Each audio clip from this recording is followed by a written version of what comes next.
Estamos a menos de uma semana do Natal e muita gente já começa a pegar a estrada hoje. E é tanta coisa para organizar. E por mais que o tempo seja curto, isso não pode ser usado para desculpa para se descuidar da manutenção do carro e da segurança de quem viaja. A repórter Alessandra Cuba está numa casa aqui em São Carlos. Olha, Alessandra, nessa casa que você está, a família vai viajar? A porta está aberta ali, parece que está arrumando alguma coisa? Boa tarde. Pois é, Fábio, boa tarde. Yara, boa tarde a todos que estão nos assistindo. A família está se preparando há mais de um mês aí para fazer essa viagem. Eles vão pegar a estrada por volta das 4 da manhã e vão lá para Minas Gerais, na região do Triângulo Mineiro, uma viagem aí de 3 horas. E apesar deles terem se programado, sempre fica alguma coisa aí para a última hora, né, Wagner? Com certeza, né? E nós estamos aí na programação, só tem alguns ajustes ainda de mala, alguma coisinha assim. A gente está vendo aqui a Thaísa, né, que ela já está posicionada aqui na cadeirinha, como ela sempre viaja, né, Wagner? Quais são os cuidados que vocês costumam ter com ela durante as viagens? Ela sempre andou ou no assento agora, ou na cadeirinha.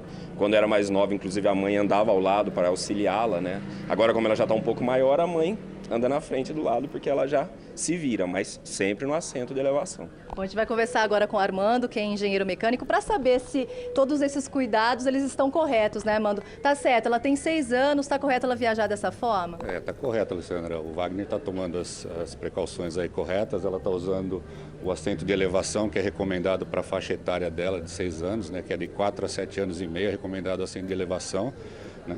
E faz parte do conjunto de normas aí do CONTRAN para transporte de crianças no banco traseiro. Para as outras idades, né? Quais são os cuidados necessários? Exato. O CONTRAN determina que para crianças com menos de até 1 ano de idade, utilize o bebê conforto naquela posição invertida, contra a ordem de deslocamento do veículo, né? Virado para trás, utilizando o cinto de segurança do carro. No caso de 1 até 4 anos, utilizar a cadeirinha mesmo, que ela é presa pelo cinto de segurança do veículo e a criança é presa pelo cinto da cadeirinha. E quem viaja com crianças é importante observar as travas, a altura também dos vidros. Exatamente. Nós temos aqui a trava mecânica da porta, né, que ela é acionada com a própria chave do veículo, né, chave de partida do veículo, para que evite que a criança abra sozinha a porta.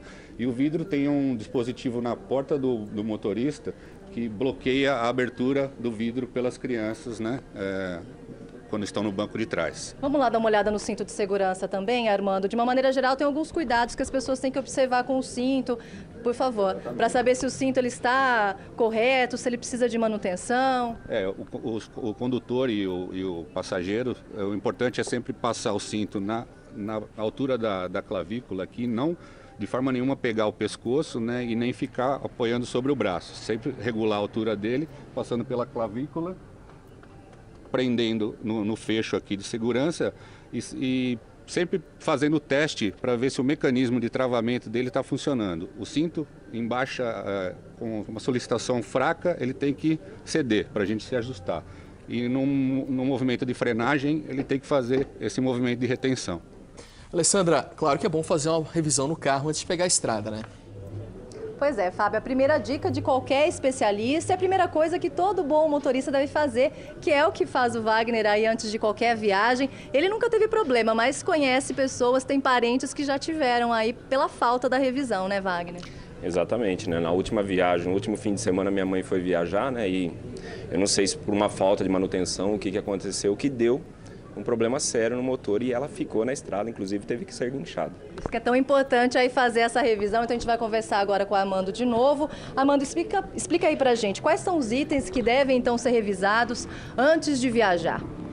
Ok. Bom, em primeiro lugar, a gente verifica o nível do óleo do motor, que é muito importante, né, através da vareta de medição do óleo. Deixa eu só passar um pouquinho para cá. A vareta de medição do óleo, a gente consegue verificar se o nível está adequado, que a falta de óleo no motor pode causar, pode fundir o motor, causar danos sérios, né? Importante verificar o filtro de ar, que filtra o ar que vai para o motor, né? Está isento de partículas e impurezas. É importante verificar o nível de água do radiador, que é quem vai fazer todo o resfriamento do motor durante a viagem. Se o nível estiver baixo também pode comprometer, pode até chegar a fundir o motor também. Verificar o nível de óleo da direção hidráulica, né? E verificar o nível do fluido de freio, tá? Se a pessoa tiver dificuldade, ela pode recorrer a um local que pode fazer essas checagens por ela. E com relação aos pneus, o que a pessoa tem que observar para saber se os pneus estão adequados aí para a viagem? O pneu é um item de extrema importância, principalmente nessa época de chuva, onde a gente tem chuvas muito intensas e um pneu liso ele pode causar o fenômeno de aquaplanagem, que a pessoa perde totalmente o poder de conduzir o veículo. Tá? Então, mas como saber, né? Como saber se o pneu está certo? O importante é sempre verificar se existem sulcos ainda no pneu, tá? Existe um dispositivo que é um medidor de profundidade, que a gente mede a profundidade do sulco. A legislação especifica que ele precisa ser trocado quando tiver com 1,6 milímetros ou menos. Tá? Uma forma, quem não tem a ferramenta, pode utilizar e verificar esses pininhos aqui, que são os indicadores de 1,6 milímetros. Quando ele tiver rente à banda de rodagem, aqui no caso ainda tem um degrauzinho, o pneu pode ser usado. Quando tiver rente, precisa ser substituído. Calibragem também é importante, né? Extremamente importante. A calibragem faz com que o pneu tenha um desgaste mais regular, que o veículo tenha dirigibilidade e, muito importante, o consumo de combustível é extremamente prejudicado com o pneu vazio. E aí ele tem que seguir o manual do carro. Exato. A tabela de calibragens é encontrada no manual do carro, às vezes na tampa do combustível ou na porta dianteira. E será que tem como economizar combustível até o jeito certo de arrumar as malas? Conta pra gente, Alessandra Cuba. Oi, Yara, então vamos começar pelas malas primeiro, né? Olha, dependendo do jeito que você colocar as malas aqui no bagageiro, esse jeito pode atrapalhar a estabilidade do carro. Então o Armando vai explicar isso pra gente, né? De que forma que isso pode acontecer? Exato.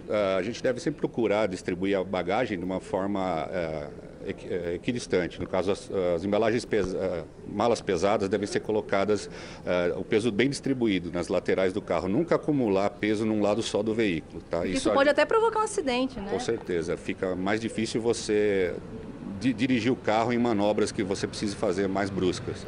Tá? O importante é sempre evitar de colocar bagagem aqui nessa região onde vai obstruir o espelho retrovisor central. Isso, além de ser perigoso, é uma infração grave de trânsito.